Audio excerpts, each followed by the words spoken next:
প্রিয় ভাইয়েরা, সুন্দর আচরণ দিয়ে, ইহসান দিয়ে যা জয় করা যায়, নরম আচরণ দিয়ে যেটা অর্জন করা যায়, কঠোরতা দিয়ে সেটা পারা যায় না।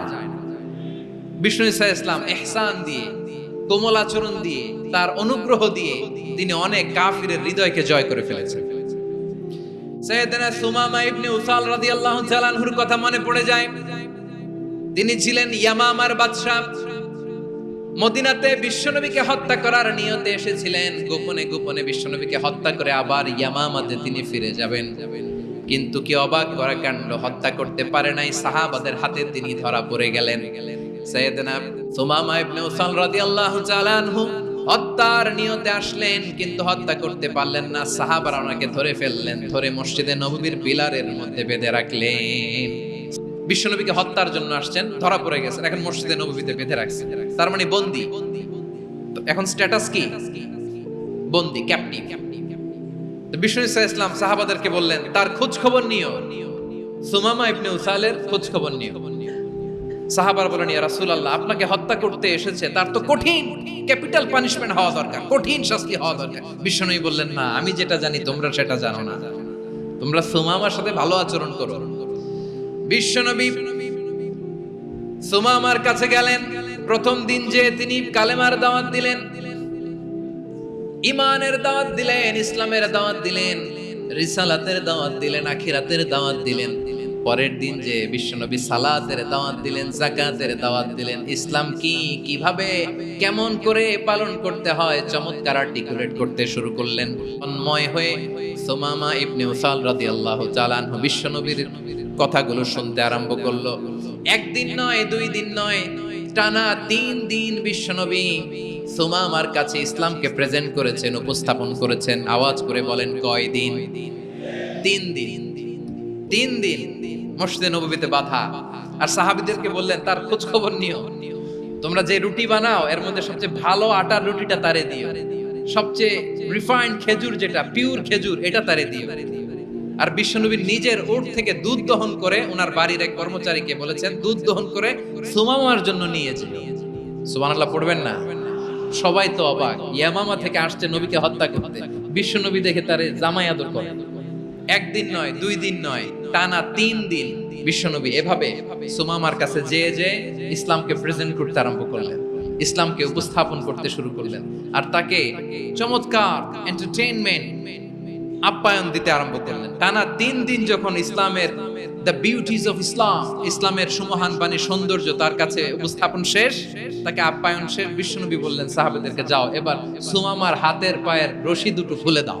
আবার তর্ক জুড়ে দিলেন, লা ইয়া রাসূলুল্লাহ, এমনটা করবেন না, তো ভয়ঙ্কর ভয়ঙ্কর খুনি, কি জানি কি হয়ে যায়। বিশ্বনবী বললেন, না, তার হাতে পায়ের রশিগুলো খুলে দাও।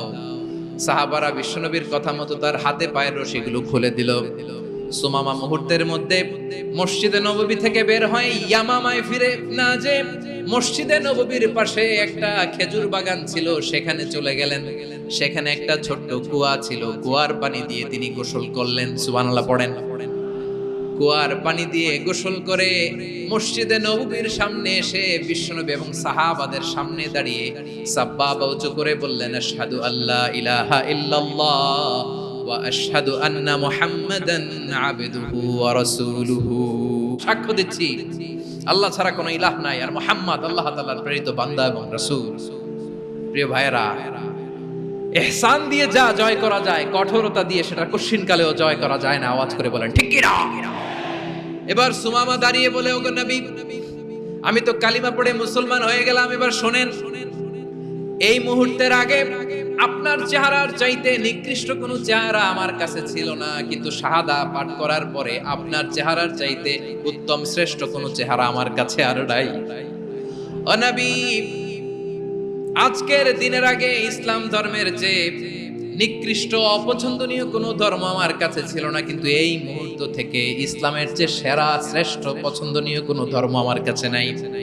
নবী গো, আজকের দিনের আগে মদিনার চাইতে অপছন্দনীয় নিকৃষ্ট কোনো শহর আমার কাছে ছিল না, তো এই মুহূর্তের পর থেকে মদিনার চাইতে কোনো শ্রেষ্ঠ শহর আমার জানা নাই। সে ছিল গমের বড় ডিলার, গম বেচতো। কি বেচতো? তার গম কিনে মক্কার লোকেরা রুটি খাইতো। সে ঘোষণা দিল, আজকে থেকে মক্কাবাসীদের জন্য সব গম আমি হারাম করে দিলাম, মক্কাবাসী এখন না খেয়ে মরে। সুবহানাল্লাহ পড়বেন না? মক্কাবাসী বিশ্বনবীর কাছে আসলেন, এসে বললেন, মুহাম্মদ, আমরা তো তোমার ভাই, তোমার চাচা, তোমার ভাতিজা, তোমার আত্মীয়, তুমি সুমামারে বলো সে যেন আবার গমের সাপ্লাই মক্কার জন্য অনুমতি দিয়ে দেয়। বিশ্বনবীর অনুমতি ক্রমে সুমামা আবার মক্কাতে গম পাঠাতে শুরু করলো। পড়েন সুবহানাল্লাহ। ইহসান, ইহসান দিয়ে আপনি যেটা জয় করতে পারবেন, you can win the heart of your enemies. ইহসান দিয়ে আপনি আপনার শত্রুর হৃদয়কে জয় করতে পারবেন। এজন্য আল্লাহ বললেন, ওয়া আনফিকু ফি সাবিলিল্লাহি ওয়া লা তুলকু বিআইদিকুম ইলাত তাহলুকা ওয়া আহসিনু ইন্নাল্লাহা ইউহিব্বুল মুহসিনিন। তোমরা আল্লাহর রাস্তায় দান করবে আর নিজেরা নিজেদেরকে ধ্বংসের হাতে ঠেলে দিও না। তোমরা একে অপরের প্রতি ইহসান করবে, কারণ ইহসানকারীদেরকে আল্লাহ বড় ভালোবাসেন। সুবহানাল্লাহ পড়েন। বিশ্বনবী সুমামার প্রতি যেমন ইহসান করেছেন, সুমামাও ঠিক তেমন ইহসান ফিরিয়ে দিয়েছে। ঠিক কিনা বলেন?